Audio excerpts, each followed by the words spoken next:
make sure I get that right. All right, I'm speaking with Brian Tattler of Diamond Head. How you doing today? I'm well, thank you, Michael. How are you? I'm good. I'm glad to be speaking with you. I'm very excited because in 2020, you guys put out Lightning to the Nations 2020 with your current lineup and your current band, and Right. you re-recorded all the tracks. But now this is Lightning to the Nations, the White Album, with a bunch of like original mixes and stuff, right? That's right. Yeah. The licensing deal ran out in 2021. You normally do a 10-year licensing deal, and so the our label Silver Lining asked if they could release it.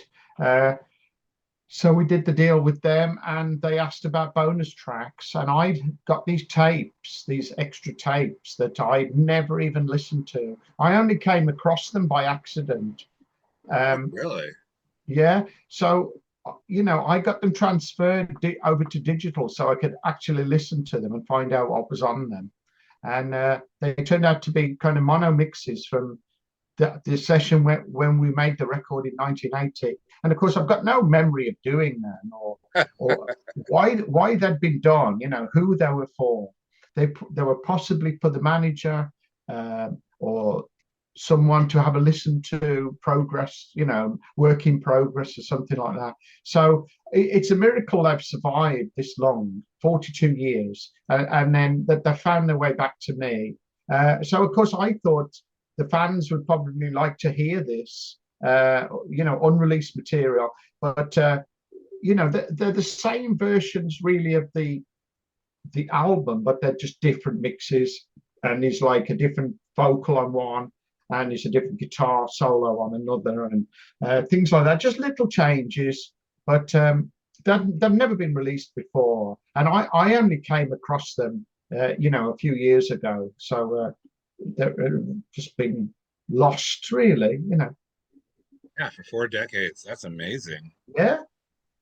And what about some of these tracks like uh, Waited Too Long and Diamond Lights and We Won't Be Back? Those are tracks I've never even heard before. Okay. Well, they were singles or B-sides, or B-sides. we Okay. did an EP as well back in 1981 with 3 songs on. So they've all been released on vinyl and CD in the past, but they were all remastered again for this, and just makes a nice package to have the album, the all the B-sides and stuff from that period, but then these extra 5 tracks as well that no one's ever heard before. So and a proper cover, a nice package with color color sleeve, and because the original album had a white sleeve. I don't know if Right, right. Yeah, yeah. yeah, It had white. It looked like the White Album by the Beatles, right? yeah.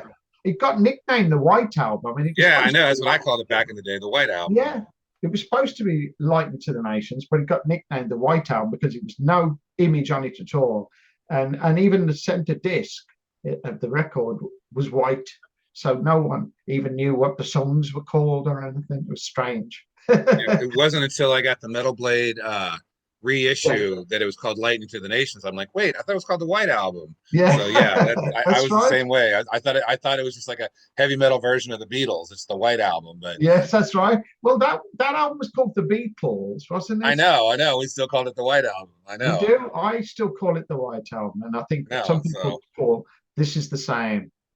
the same with Metallica or Spinal Tap. Yeah, It's like, is it self-titled or is it the Black Album? So that's right. it's the same thing. It's self-titled, but it becomes the Black Album, doesn't it? There's non-blacker. Well, speaking of Metallica, they recorded 5 of your songs, and even Biff Byford watched them play one day, and they were playing 5 of your songs. He was like, "Those aren't Metallica songs; those are Diamond Head songs." But That's right. a lot of people I still speak to today are surprised to find out the Prince and "Am I Evil," and "Helpless" are Diamond Head songs. Are you still That's right. receiving royalties? Are the guys being cool to you about that? No, everything's all in order. No, I've been receiving royalties since the 80s. So fortunately, I mean that would have driven me crazy if I'd have signed in my publishing away to some dodgy deal. But yeah, that's kept myself and Sean alive, really, those publishing royalties. But yeah, it's an amazing thing that they covered us, and they used to play them live, as you say. And I don't think they used to say this is a Diamond Head song. No, not early on, not in '81. This is yeah, they just say this is called Helpless, and off they go, you know. But yeah, but I remember they supported Saxon about '82, and I think yeah, they used to play a lot of Diamond Head songs then. So maybe they'd have said, "This is, you know, this is a covers band, isn't it? You know, why are they playing Diamond Head songs?" Well, when Garage Days came out and Garage Days 2 came out, they definitely said these are Diamond Head songs and gave credit Yes, where credit's due. But absolutely. people to this day, I just spoke with someone just the other day, and he was like, "Who the hell are Diamond Head?" I'm like, am I evil, helpless, the Prince? He's like, "Those are Metallica songs." I'm like, "Yeah, no, they're not." He was like, "They're covers." He looked it up online and Googled it. He was shocked to find out they were covers. Wow. Yeah, Even people to this today. day, So, even to like this you say, day. 40 years after the event, we still haven't completely cleared that up. Because it does say, you know, underneath, originally recorded by Diamond Head. It's not like they've tried to be deceptive. No, they've absolutely No, been no, no. But I'm just straight. saying, if someone, especially today with today's technology, someone goes online and they hear "Am I Evil" by Yeah, Metallica on some kind of live album or something like yes. that, they probably don't even look for the copyright or to see who the publishing any of that stuff. No, So they no. probably just don't know. Especially the young kids that just go to I Spotify and agree. listen to Metallica. I mean, if you listen to Kill 'Em All with the bonus tracks and they have "Am I Evil" and you're just listening to it on Spotify, you're not looking at the fine print to see written by No, Diamond Head or something like that, or you're, ab- Blitzkrieg you're or any of absolutely the other right. stuff, or Sweet Savage or any of the other bands they Yes. ripped off. Tigers Budgie. Pantang and Yeah, yeah, so that's right. Well, I did the same. You remember This Flight Tonight?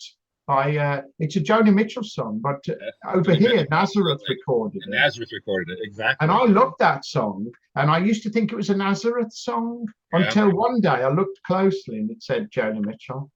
yeah. My friend the other day thought "Riding with the Angels" was a Samson song, and he Right. thought "God Gave Rock and Roll to You" was a Kiss song. Like, Yes, nope. that's right. Russ Ballard, man. That's So right. Yeah. And since you've been gone, yeah, since you've been gone, Russ Ballard. Yeah. yeah. So yeah, I mean, there's always some precedent that you find. Well, actually, isn't even the beginning of "Am I Evil" Holst? Isn't Yes. that the classic of Holst? Yeah. So Yes, even that's you're where I borrowing got that classic from. music.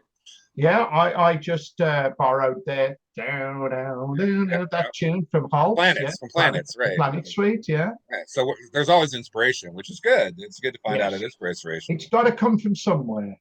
right? And it's interesting because as you listen to some of these old songs and stuff like that, they really do have like a Zeppelin feel and stuff like that. Listen to Sean sing and stuff, it almost has that Zeppelin feel, and it's Yeah, like you know when I think of Diamond Head, I think of the heavier songs like "Helpless" yes, and "Am I yes, Evil," but you definitely have that Zeppelin feel. You definitely have yeah. that. We did love Led Zeppelin. They were probably our collective favorite band.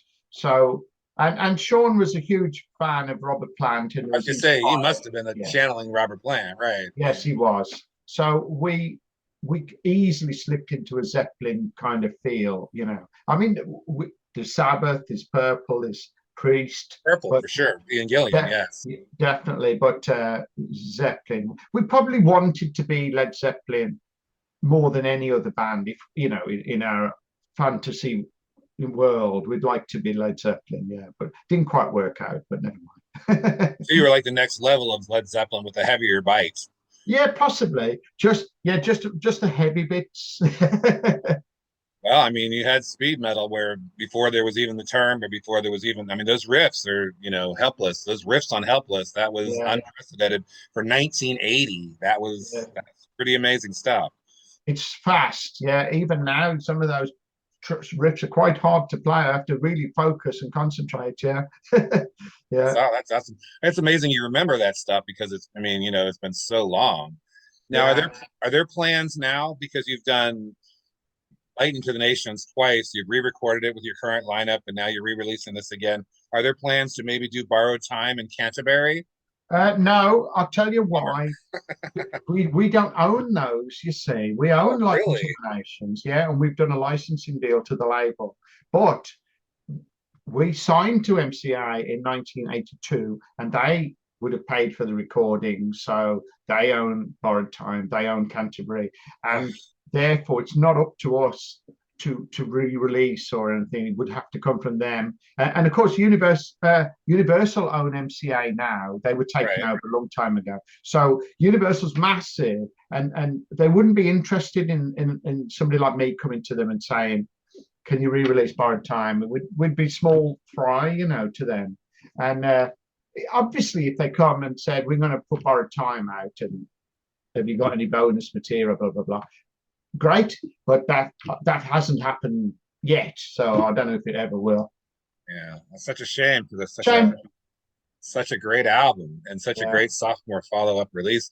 And by the time you get to Canterbury, I think a lot of people don't like Canterbury. I love Canterbury. Thank I you. think I think it's just you guys just experimenting and going a different direction. Kind of like Yeah. you say, your Deep Purple influences are really showing in that album.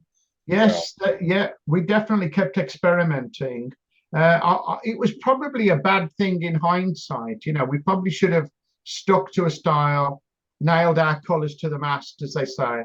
But we were always looking for more, stretch out, and we didn't like repeating ourselves, and we didn't want to stick to one style. We wanted to be able to do what Zeppelin did in a way, or like a band like Queen, and just right, keep Queen. trying different things, and keep ourselves fresh. But it didn't really work out for us. But that's kind of idealistically what we wanted to achieve. Queen's a perfect example of a band that constantly kept reinventing themselves and experimenting and doing different things. And Yeah. I mean, each album is just such an evolution. Yeah. It's very brave because you could lose your fans. The fans you've built up, they could go off you and decide I don't like Queen anymore. But we didn't care about that somehow. We just thought keep going, see how far we can go, push, push, push. Yeah. In the early 80s, you guys, it seemed like you were going to be the next big thing. I mean, it seemed like you guys were right up there with Saxon, and Maiden, Yeah. Def Leppard. So Yeah, what it's true. happened?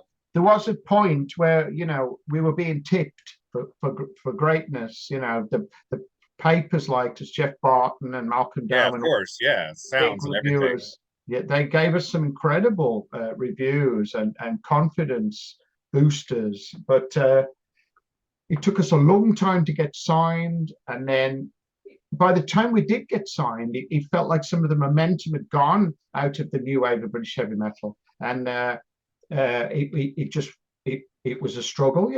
By the time we did get signed, Iron Maiden was already on probably album number 2, album number 3. So we were sort of a bit behind the rest of them by then, and we didn't quite live up to our potential, probably. Sounds like Quiet Riot in the U.S. It seemed like they were so close with having Randy Rhoads on guitar. They were so close to being signed and going on to unbelievable success, and they just couldn't get the record deal. And Van Halen suddenly creeped in and took it, and then Van Halen blew up, and Quiet Riot didn't blow up until Ozzy got Randy Rhoads. Yes, that's right. It's a tough business. Yeah, it's office politics in the music Yeah. business. No, Yeah. I get it. There's a lot of luck involved, but you just have to keep going, don't you? You have to keep pushing down the doors, knocking on the doors. You So can't now give with up. your current lineup, I mean, you guys put out such a great album a number of years ago. Are you guys working on new material? Yeah, yeah, we've got a lot of it ready. We're doing this Saxon tour coming up in October, November, and then hopefully in January we'll start recording the next record. We've done demos, we've done rehearsals. It's pretty much musically, it's pretty much all ready to go. So it's going to be great because we've got so much stuff. Because of the lockdown and all that, we were able to do a lot Oh, of of writing, course. and Right. we've got a lot of good material. So I'm really confident that it'll be a winner. That's good. Well, your last album's solid. And Thank your you. current vocalist Rasmus, he's a big fan of Chris Cornell. He is. He likes Chris. You can tell that. Yeah, He he's doesn't do great. the Sean Writing. Harris as much as he does the Chris Cornell. So it's like Yeah, you've had 3 vocalists, and they've all had their own unique style. yeah. Depending on who their influences are and who they channel and who they, But with Rasmus, he's definitely a huge Chris Cornell fan, so He he's is. definitely Yeah, brought that into it. And you have yeah. the same, and you have the same current lineup right now. Yes, we our bass player quit. Oh, your bass player quit? Yeah, Dean quit in January, so we've got Oh, a new bass player now. But it's just one of them things, getting married. He needed oh, to okay. regular job. He needed regular income, all kinds of. I think lockdown didn't help. 2 years of No, of us course not.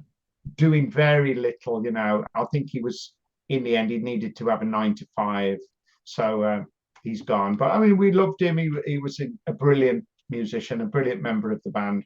But he handed his notice in, and we've got a new guy now called Paul, and he's great. So onwards and upwards. So you got a brand new bass player. Who is it Yeah. now? His name's Paul Gaskin.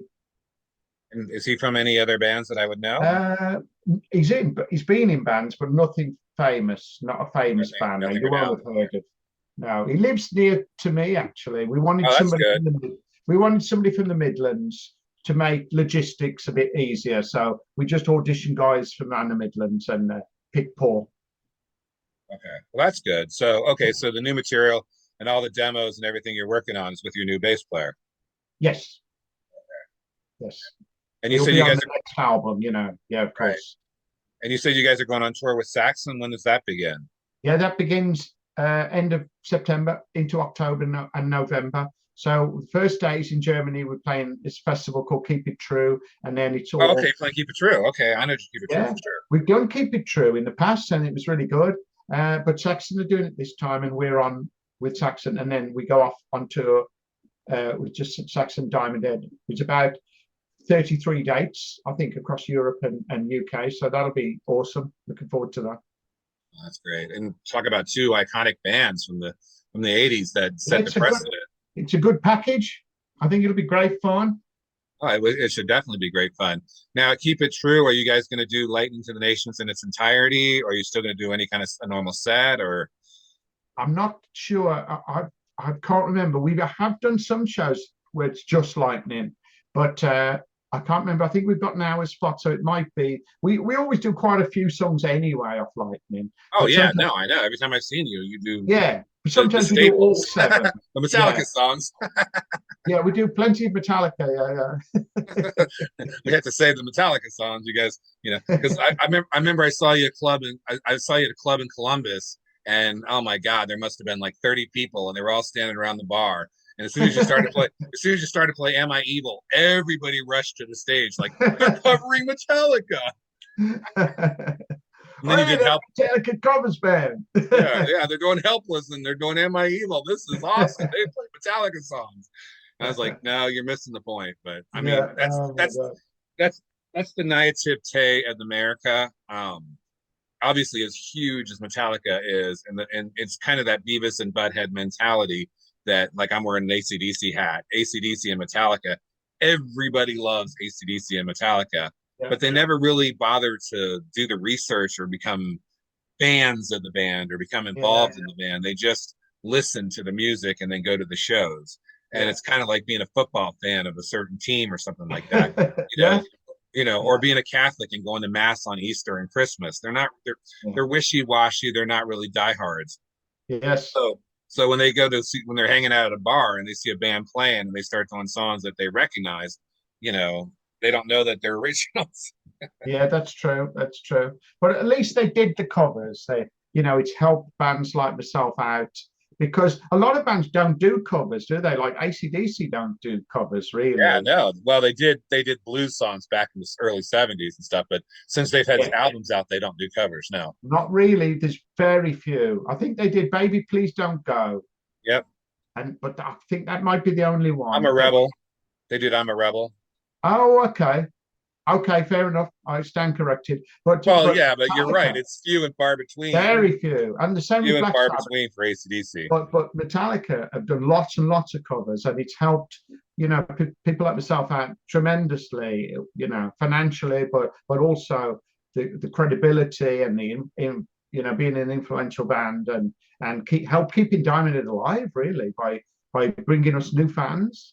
Well, and look at the Merciful Fate tour right now. I mean, everybody's going crazy about the Merciful Fate tour, and Right? I know a lot of people who knew who Merciful Fate were until they heard Metallica cover them. And then they Yes. saw Metallica do the medley of Merciful Fate, and they said, "Oh, okay, who's this King Diamond guy? Who's this Danish band called Merciful Fate?" Now Yeah. everybody's going crazy to see Merciful Fate, but it all became because of Mountain. Some bands, they're the impetus for that, and they're what drives people to find out, and that's a good thing as long as It the is. bands themselves who started it are getting the recognition. Yes. As long as James and Lars are saying, "Oh yeah, this." If it wasn't for Brian, and if it wasn't for Biff, just like the Anvil movie. If it wasn't for these guys, we wouldn't be where we are. And as That's long as you're right. getting that recognition, as long as you're getting that notoriety, that's what matters. Yes. No, it's very, very good of them to be so honest and upfront about their influences. And like you said, it is luck. It's blind luck. Yeah. I mean, some of these bands that are so successful today, I don't get it. I don't understand it. I'm like, they're just not that talented.